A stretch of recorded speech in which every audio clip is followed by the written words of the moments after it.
Hola, ¿cómo andan? ¿Cómo están? Bueno, después del corte vamos a continuar con la presentación.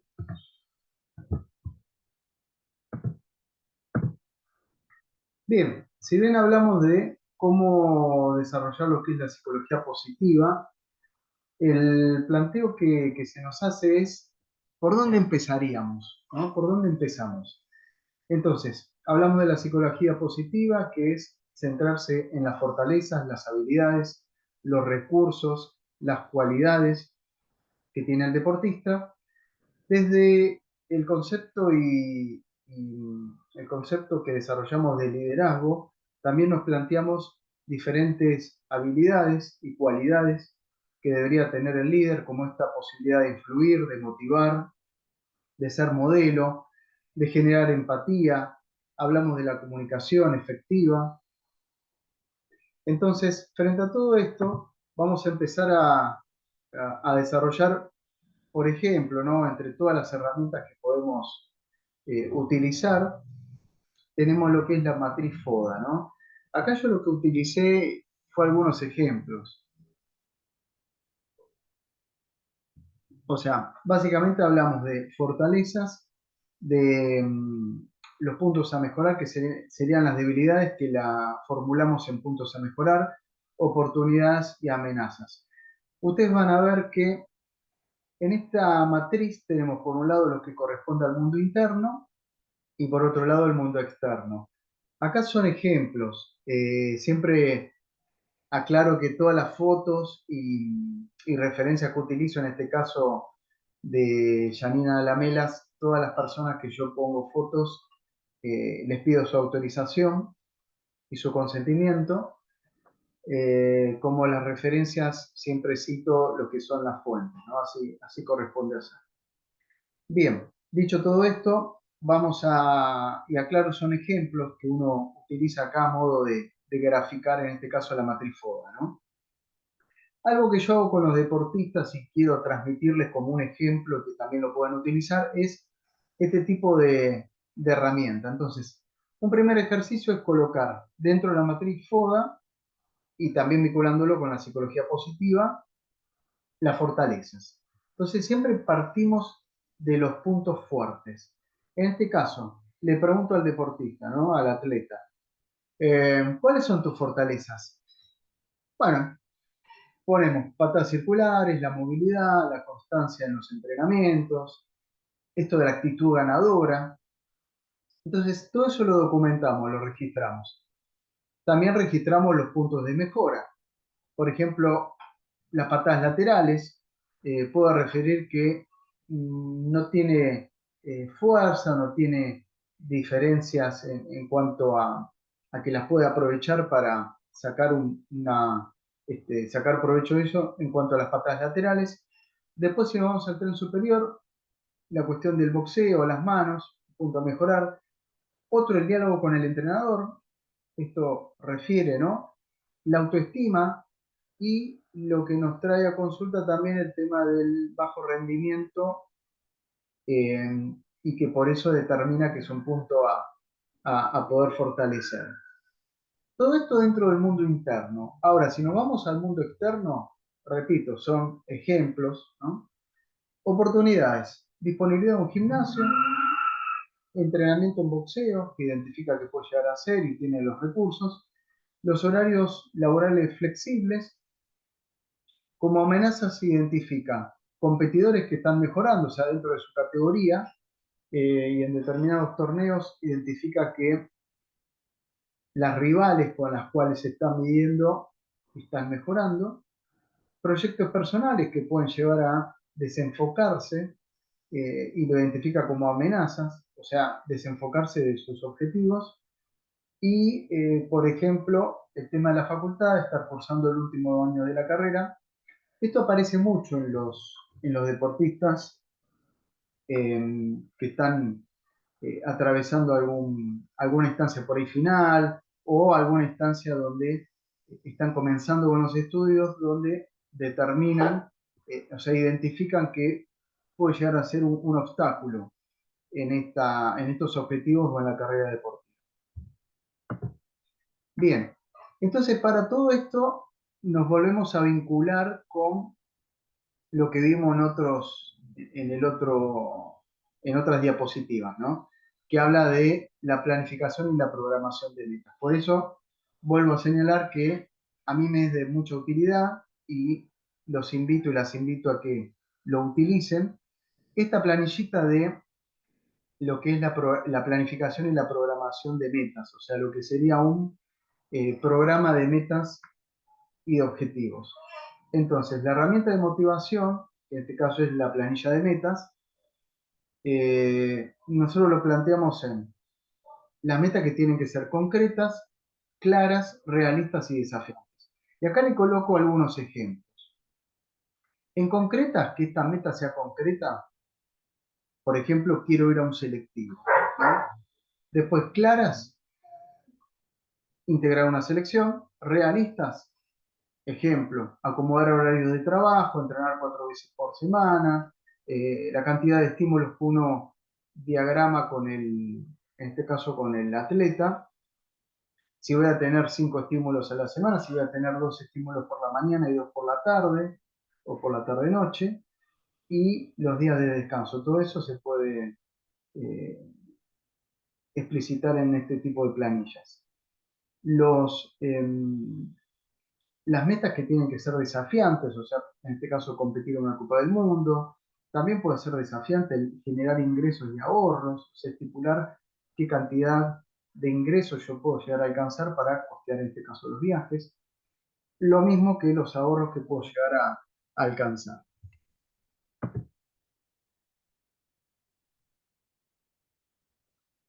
Y esto lo vinculo con una tercer columna, le llamamos que es eh, la columna del compromiso, que es esto de qué estás dispuesto a dar. Entonces, es necesario hacerse esa pregunta, que se la haga al deportista, que uno también lo acompañe desde el rol de coach a que se haga esa pregunta.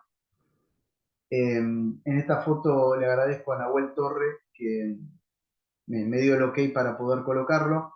Me gustó mucho la foto porque lo que grafica es todo lo que se llama el entrenamiento que uno quizás no ve, o sea, el entrenamiento invisible que en todo eso incluimos lo que es la parte nutricional, los estudios médicos. Siempre recargo hacer de inicio el chequeo médico, el control también nutricional para ver dónde está parado el atleta y cuáles van a ser los umbrales que uno va a intentar desafiar, ¿no? Y romper. Y ahí lo que tenemos es básicamente hacer la agenda, ¿no? De lunes a sábado incluidos, sábado, domingo incluidos, planificar los días de descanso y en este caso los estímulos a contraturno. Bueno, todo esto nos conecta con, dentro de la psicología positiva, algunos puntos que uno va a intentar desarrollar desde este concepto, que es fomentar emociones positivas. Con esto vamos a ver que si bien uno habla de emociones positivas y emociones negativas, en realidad las emociones son adaptativas.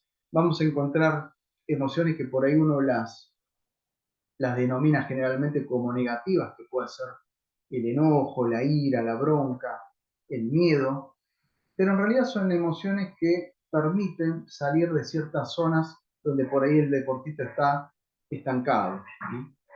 Después vamos a recurrir al buen humor, el optimismo, la creatividad, la resiliencia como esa capacidad de salir adelante frente a las adversidades y poder buscar la mejor versión de uno.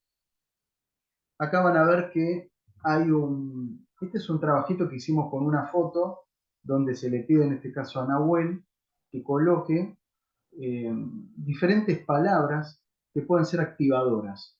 Son palabras que pueden resultar para él, para otros quizá también, para otros no, pero que son muy personales, como esto de ser trabajador, de ser rápido, de soy fuerte, soy disciplinado, soy constante, o sea, son ejemplos de cómo empezar a trabajar desde los recursos que uno tiene para eh, empezar a buscar en este caso, una forma de conectarse con ese objetivo. en este caso a través de una foto y de palabras que él le coloca en esa foto.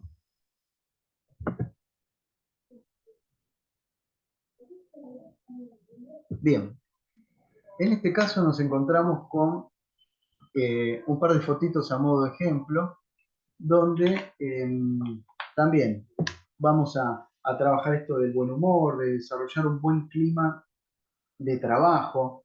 Es fundamental desarrollar un clima motivacional que sea óptimo para poder plantearse esos objetivos y buscar alcanzarlos.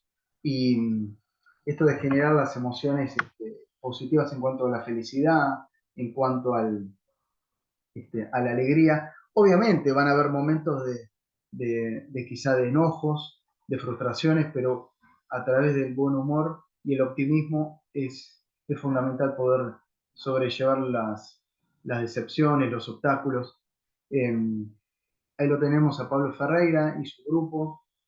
Este, y por el otro lado está Daniel Galeto y Fabiana, su señora, donde me gustó la frase que ellos pusieron que dice, si te juntás conmigo por mucho tiempo, te voy a lavar el cerebro, comenzarás, comenzarás a creer en ti, ¿no? Y el potencial que tienes para lograr todo lo que te propongas. Hablando con Daniel, él está desarrollando muchos contenidos y tuvo una mirada muy buena, que la verdad que lo felicité y me gusta toda una mirada sobre la crianza positiva y cómo desarrollar diversas habilidades y aptitudes en los chicos y bueno, en los alumnos para que empiecen a confiar y a creer en sus potencialidades.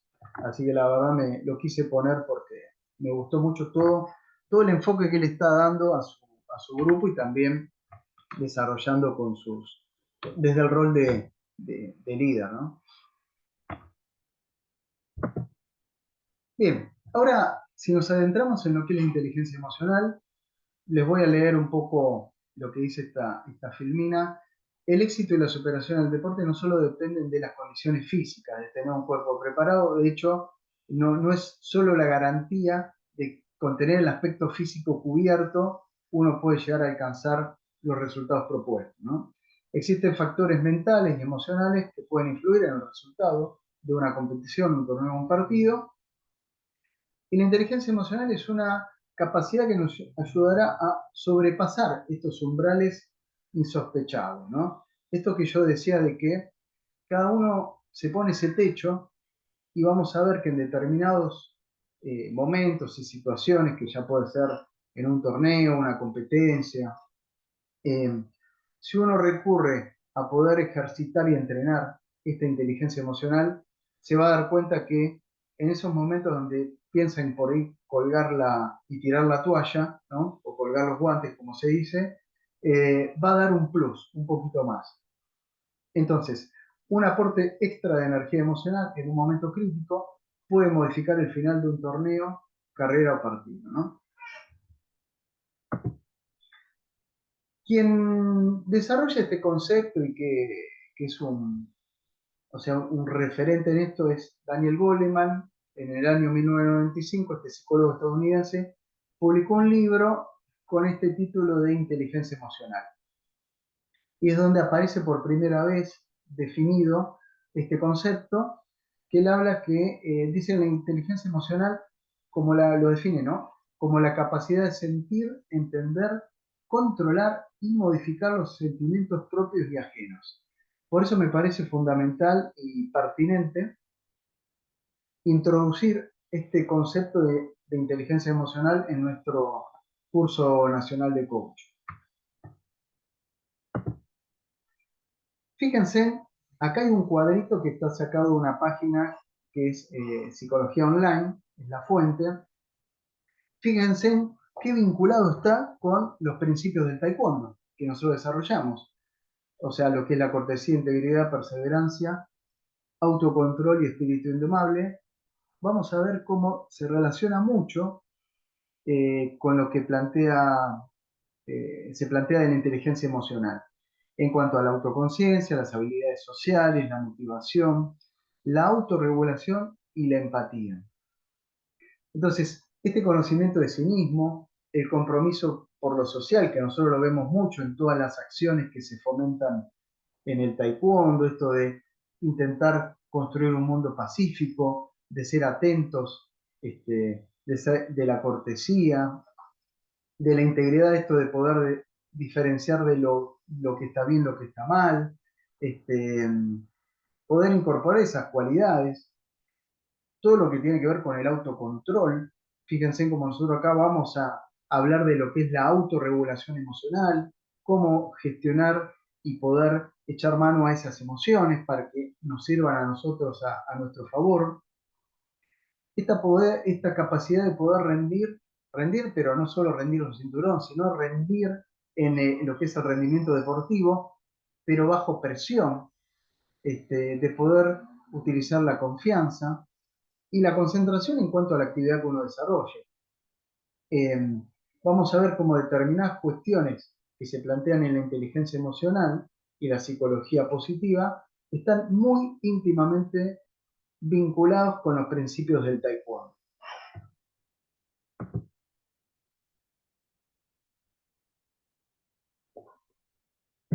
Bien, acá tenemos una frase de Daniel Goleman que habla de que no da igual lo brillante que sea tu estrategia, es necesario contar con las personas para implementarla. Fíjense que continuamente vamos a estar vinculando esto también con el trabajo social, con el trabajo en equipo, con la importancia de relacionarse con nosotros, y esto es algo que de lo que es el concepto de coach y de líder, nosotros continuamente vamos a estar reforzándolo, ¿eh? La importancia de trabajar con nosotros. Entonces, desde el concepto de inteligencia emocional, si nosotros lo empezamos a vincular con el ámbito deportivo, vamos a ver que podemos maximizar el rendimiento deportivo. O sea, el foco está puesto en poder comprender los estados de ánimo y identificar cómo estos influyen en nuestros resultados. De ahí vamos a poder tener una visión más amplia del deporte y vamos a hablar de 5 conductas que hacen a la inteligencia emocional, eh, que nosotros lo vamos a identificar como algo, como una herramienta que va a ser necesaria para poder alcanzar esos objetivos. Bueno, lo vamos a empezar a enumerar. Primero está esto de poder aprender y controlar la frustración. El deporte es una actividad en la cual nosotros vamos a poder extraer grandes aprendizajes, tanto para la vida como para el manejo de la frustración. Por ejemplo, la cuestión de superar el abatimiento tras una derrota, ya sea una lesión, en el momento menos oportuno, o cuando nosotros estamos por querer alcanzar una meta que se nos está escapando y visualizamos que no llegamos, ¿no? Estos sentimientos de bronca, de violencia, de venganza, o incluso resentimiento, no nos van a aportar mucho en cuanto a los valores relacionados con el deporte, no son sanos, ni tampoco son eficientes para lo que querramos alcanzar en la vida. Existen varios estudios que vinculan y plantean de que las emociones positivas se relacionan y se vinculan con mayores niveles de concentración y de rendimiento en el deporte. Con lo cual, frente a todo este tipo de investigaciones, nos dan una base científica para plantear que si nosotros apuntamos a desarrollar emociones como la felicidad, la alegría, poderlos vincular con la resiliencia, con el optimismo, con generar un buen clima de trabajo, eso haría que el rendimiento sea mayor. Otro punto es aumentar la motivación. Tener un objetivo que ayude a permanecer atentos, a luchar por conseguir esa meta. Entonces las emociones que estén enfocadas en el esfuerzo por cumplir un objetivo, o sea, nos van a invitar a lo que es la superación, a este concepto también del sacrificio, pero el sacrificio en el querer alcanzar esos objetivos y por ende a mejorar como personas. Entonces, en el deporte es aconsejable anotar y llevar un pequeño archivo de nuestros progresos, estos de que yo señalo mucho de hacer la agenda. Y el hacer la agenda, el poder tener una planificación, nos va a llevar a establecer comparativas, o sea, ver si estamos avanzando, si estamos estancados o si incluso estamos retrocediendo en esas acciones que nosotros nos planteamos para poder llegar al objetivo. O sea, un método que seguramente lo tienen escuchado es este método SMART de George Doran, que plantea la cuestión de trazar metas en objetivos que sean medibles, factibles, específicos, perdón, relevantes y que también estén definidos en el tiempo, ¿no? Este concepto de SMART.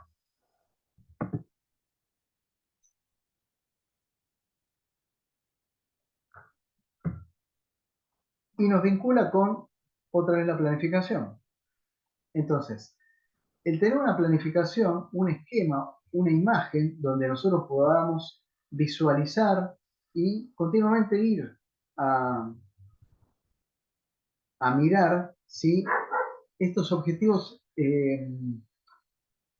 los estamos persiguiendo correctamente o no. O sea, si nosotros nos va a confrontar con la realidad y poder tomar conciencia de la situación, ver si realmente estamos yendo en la dirección que nosotros esperábamos o tenemos que pegar un vuelco un giro de timón para empezar a replantearnos si hay que redefinir esas metas. Entonces el deportista debe conocer sus registros, sus marcas, tener siempre una actitud de superación, de entrega. Con esto lo que nosotros buscamos es ampliar, o sea, subir el umbral del dolor que es capaz de resistir ante el cansancio físico-mental.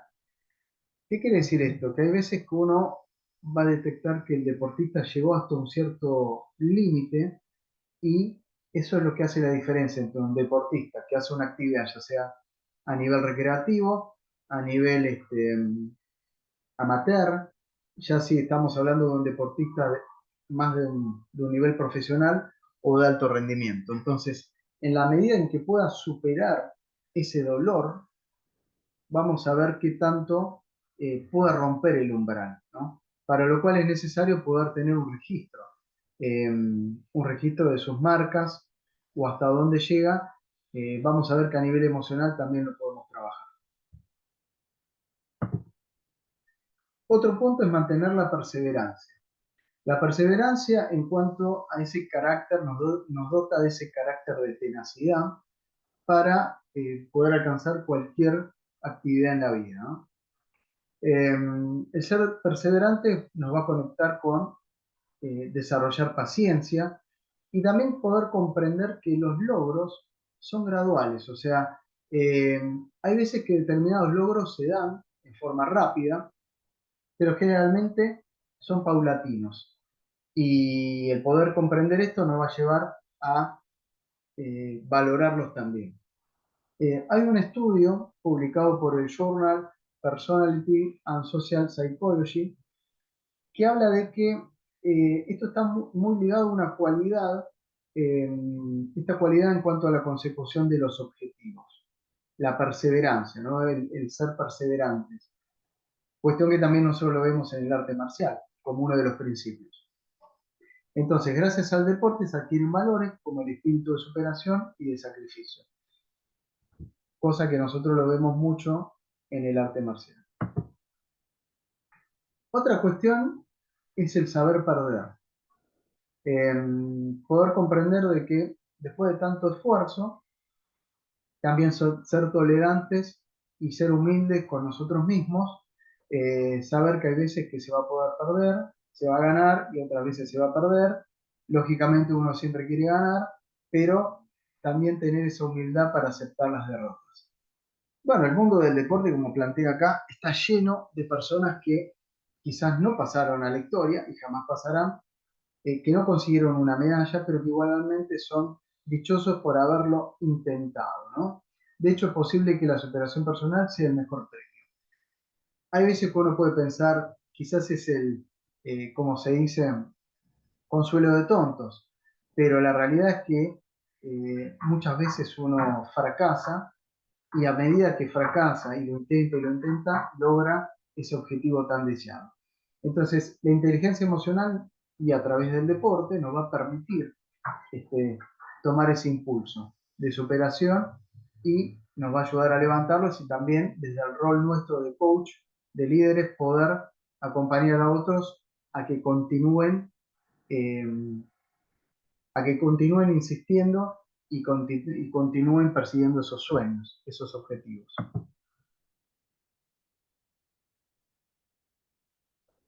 Y por último, el quinto punto es no olvidar la empatía y la deportividad. Eh, Hay otra investigación publicada por el International Journal of Caring Science, donde habla que explica, mejor dicho, una relación entre la inteligencia emocional, eh, o sea, con la inteligencia emocional, donde dice que es un valor humano que nos invita a ponernos de pie en la piel del otro, perdón, nos invita a ponernos en la piel del otro por esto de la empatía y poder comprender mejor su situación. Entonces, si bien nosotros aprendemos a controlar emociones, valoramos más el trabajo en equipo de un deporte, además de comprender mejor los estados de ánimo de los otros participantes. O sea, desde el rol de coach y de entrenador, si nosotros desarrollamos esta empatía, esta capacidad de poder ponernos en el lugar, en la piel del otro, eso va a hacer que nuestro mensaje llegue con mayor efectividad y que podamos, bueno, generar esa empatía, esa comunicación, ese feedback entre el atleta y el entrenador, ¿no? Bueno, acá tenemos otra frase de Goleman. Dice que la inteligencia emocional comienza a desarrollarse en los primeros años. Todos los intercambios pequeños, todos los intercambios pequeños niños tienen con sus padres, todos los intercambios que los pequeños niños tienen con sus padres, los maestros y con los demás llevan mensajes emocionales. Entonces, si nosotros podemos comprender que todos los intercambios desde nuestro rol que realizamos en este caso con los chicos, conllevan emociones.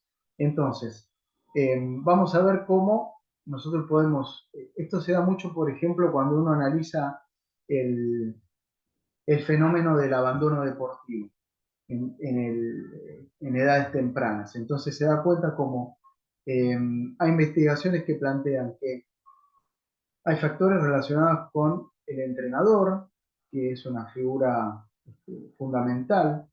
Hay veces que es el entrenador, hay veces que son los padres, hay veces que es el entorno, que hace que los chicos abandonen el deporte. Entonces, en edades tempranas, si nosotros podemos echar mano y modificar algunas de estas cuestiones, podemos ayudar a que ese abandono deportivo sea tardío, o por lo menos de alguna manera poder retrasarlo, ¿no? Y fomentar que los chicos se queden en el deporte. Hay veces que uno sin darse cuenta, como entrenador o como líder, este, cae en errores y bueno, provoca ese abandono. Bueno, acá tenemos esto es algo que yo también trabajo con los pacientes y los deportistas, que es un medidor emocional.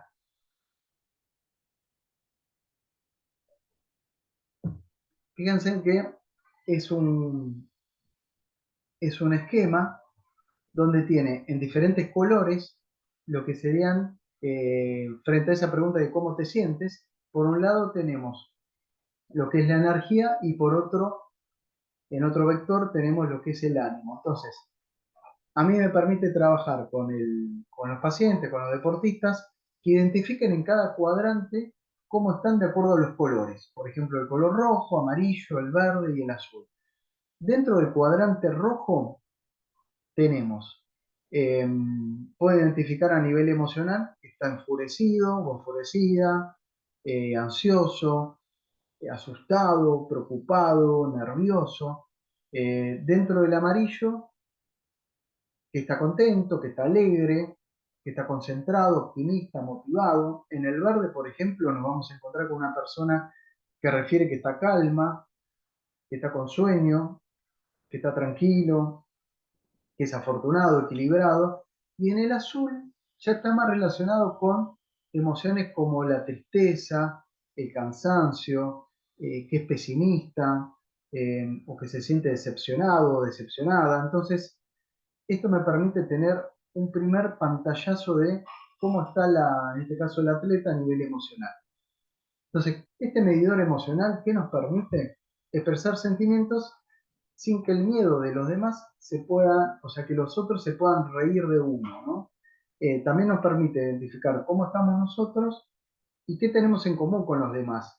Este tipo de ejercicio, por ejemplo, yo lo hago en grupo y también me permite tener eh, una imagen, o sea, tener información de cómo está el grupo, ¿no? Eh, y qué cuestiones uno puede trabajar.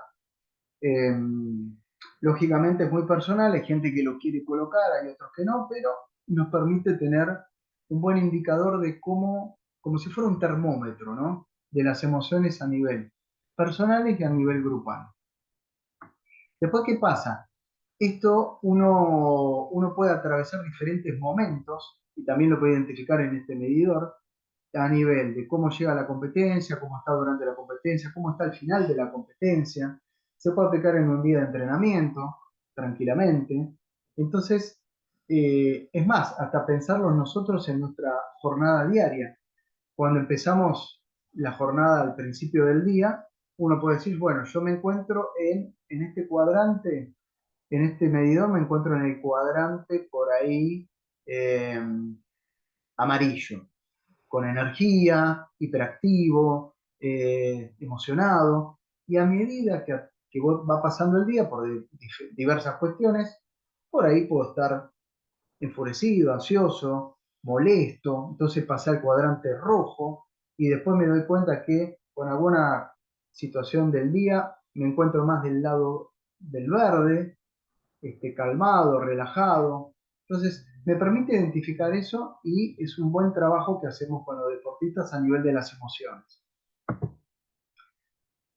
Este medidor emocional también lo puedo trabajar con los chicos. Si ven acá hay diferentes caritas, eh, por ejemplo, con pacientes más pequeños, eh, adolescentes también, nosotros trabajamos esto de cómo estoy frente a determinada meta, a determinado reto, a determinada competencia.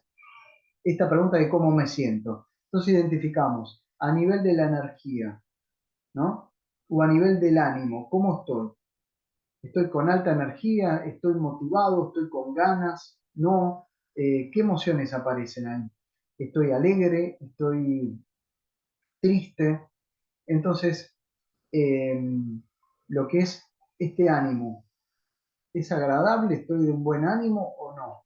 Y empiezo a poner, también lo puedo utilizar con diferentes caras para que ellos identifiquen cómo se encuentran. Es más, puede ser un buen medidor para ver cómo fue la clase, cómo fue mi clase, ¿no?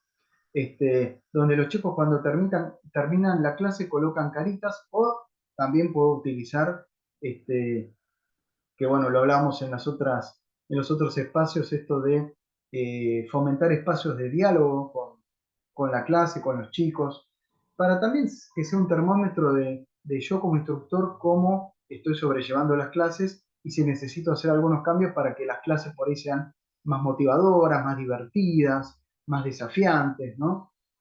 Son ejemplos. Bien, acá tenemos un concepto que se llama la cuerda motivacional. Esto está extraído de un grupo de psicólogas colombianas que ellas trabajan se llama Fortaleza Uchit.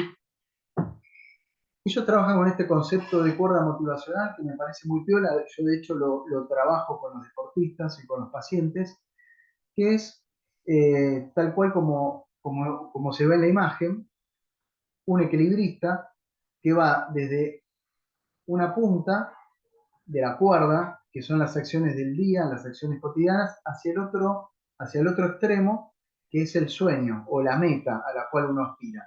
Entonces, si la meta, si yo empiezo a identificar que la cuerda está muy tensa, muy rígida, voy a necesitar empezar a revisar eh, cuáles son las acciones que yo estoy realizando en el día a día que quizás necesitan cierta flexibilidad.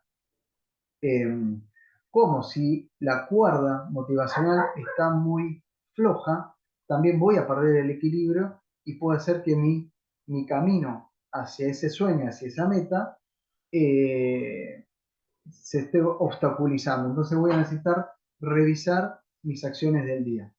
Este concepto está muy, muy, muy ligado con la planificación y continuamente con la revisión de esas tareas, de esas acciones. Entonces, las tareas cotidianas va a ser necesario continuamente estar revisándolas. Ahí cumple un papel fundamental el coach, donde continuamente vamos a estar fomentando la comunicación, poder tener instancias de análisis, de revisión, eh, porque quizás es fundamental y es necesario tener que tensar esa cuerda motivacional. Entonces, yo esto lo trabajo mucho, me gustaría que, como todo es una herramienta que la pueden tomar, considerarla. ¿Cómo se trabaja esto? Básicamente dialogando mucho con los deportistas, dialogando mucho con el grupo, agarrando cuaderno, agarrando una agenda y anotar. Quizás uno implementa acciones o tareas que ven que no dan resultado, entonces es necesario revertirlas, modificarlas y continuamente hablar con, con los deportistas para ver si lo que yo estoy implementando son efectivas, ¿no? O sea, tener este poder de autocrítica para saber si es necesario volver para atrás. Bien, acá les dejo otro concepto que lo habíamos visto en otros cursos, pero me parece muy piola refrescarlo. Bueno, en este caso es una foto que también hablé con Soledad Serrano, que gentilmente tiene unos años esta foto, pero grafica muy bien lo que queremos transmitir desde el curso nacional de coach. En este caso puntual, orientado más a los beneficios de poder comunicarse con los chicos, ¿no? Entonces uno piensa, ¿por qué? Si ven, se da, ¿no? En lo que es la clase y básicamente en lo que es la transmisión de la clase, la estructura de estar uno delante y estar parado, pero hay ciertos beneficios que conlleva el poder estar a la altura de los chicos. Por eso, me gustó mucho el poder hacer la ronda, el poder estar a la altura del otro. Y acá, bueno, yo les voy a leer eh, todos los beneficios, ¿no? Que hay de poder hacer una ronda y hablar con los chicos. Por ejemplo, esto y que está muy, muy, muy ligado con todo lo que estamos hablando en este módulo de psicología positiva y de inteligencia emocional, el tema de promover la autoestima, la comunicación efectiva, esto de poder llegar al centro de lo que uno quiere transmitir, eh, otorga confianza para expresarse a los chicos porque ven que el otro está de igual a igual, eh, demuestra que lo que se dice es importante, aprendizaje de igualdad, o sea, se intenta transmitir eso, promueve la inteligencia emocional en cuanto a que de esta manera los chicos, y esto está comprobado, lo vemos, si no los invito a que lo hagan, si alguno no lo hace o alguna no lo hace, yo los invito a que puedan hacer esto de la ronda, de sentar a los chicos a la altura de uno, ¿no? Van a ver cómo los chicos se animan más, ¿no? A poder expresar. Eh, Esto de promover la inteligencia emocional, se genera la comunicación no verbal y la empatía, esto de los gestos, de a través del cuerpo, de las miradas, es muy, muy, muy efectivo. Eh, Le enseña a relacionarse con calma y serenidad a los chicos, facilita escucharlo al mantener contacto visual y ayuda para la concentración en la conversación. Por eso yo los invito a que si no hacen este tipo de ejercicios, generalmente uno busca hacerlo al final de la clase, pero también puede ser en algún momento de la clase donde uno los invita a sentarse y a transmitir los conceptos que uno quiera desarrollar, ¿no? De hecho, es muy buen ejercicio para hablar de esto de las fortalezas y los puntos de mejora como un cierre de la clase es muy efectivo. Bien, acá por último les dejo algunos de los textos que yo me nutrí como para poder armar estas presentaciones, que están más vinculados con lo que es psicología positiva e inteligencia emocional. Después acá hay algunos materiales de referencia que yo siempre utilizo en cuanto a lo que es psicología deportiva. Y por último, les dejo la frase que yo utilizo a menudo, que es: toma tu pasión y haz que suceda. Le doy las gracias y les recuerdo, van a haber algunos materiales disponibles en el campus para que, ya sea de investigaciones o materiales de teoría, para que ustedes puedan acceder y profundizar. Y quedo a disposición para lo que consideren oportuno. De hecho, van a ver, los invito a que puedan escribir en el foro. Como siempre hay mucha, esto es un recorte, siempre lo señalo, uno intenta hacer un recorte de ciertos conceptos y de herramientas que puedan ser de utilidad para su práctica profesional. Así que bueno, les doy las gracias, también agradecido a FETRA y al Comité de Coach y Atletas por darme este espacio. Nos vemos la próxima. Chao, muchas gracias.